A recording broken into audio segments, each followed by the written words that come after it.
संयुक्त उपनगर शिवजयंती उत्सव समिती, त्याचबरोबर एकजुटी तरुण मंडळ, राधे ग्रुप, खालसा कट्टा, खडके कट्टा ह्या सर्व तरुण मंडळांच्या वतीनं सारंग महोत्सव या ठिकाणी प्रतिवर्षी साजरा केला जातो. आणि महिलांना एक मुक्त व्यासपीठ मिळावं, त्यांना बागडण्यासाठी एक बंदिस्त जागा असावी, त्यांना त्या ठिकाणी मनोरंजन करता यावं यासाठीच्या बऱ्याचशा उपाययोजना या सर्व कार्यकर्त्यांच्या मार्फत या ठिकाणी केलेल्या असतात.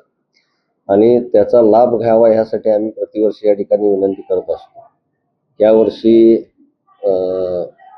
योगायोगानं महिला दिनही आहे, रविवारी आहे आणि रंगपंचमी असा योग या ठिकाणी आलेला आहे. तरी माझी सर्व महिलांना विनंती आहे की आपण सर्वांनी सारंग महोत्सवाचा या ठिकाणी सहभाग होऊन या ठिकाणी आमचाही आनंद द्विगुणित करावा आणि तुम्हीही त्या ठिकाणी तो मुक्तपणे बागडून त्या ठिकाणी रंगपंचमी साजरी करावी.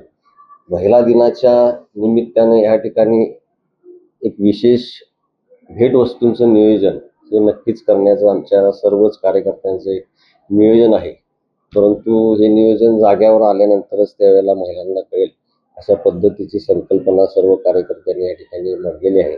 त्यामुळं आपण सर्वांनी यावं आणि रंगपंचमीचा आनंद या ठिकाणी घ्यावा एवढी आपल्याला विनंती.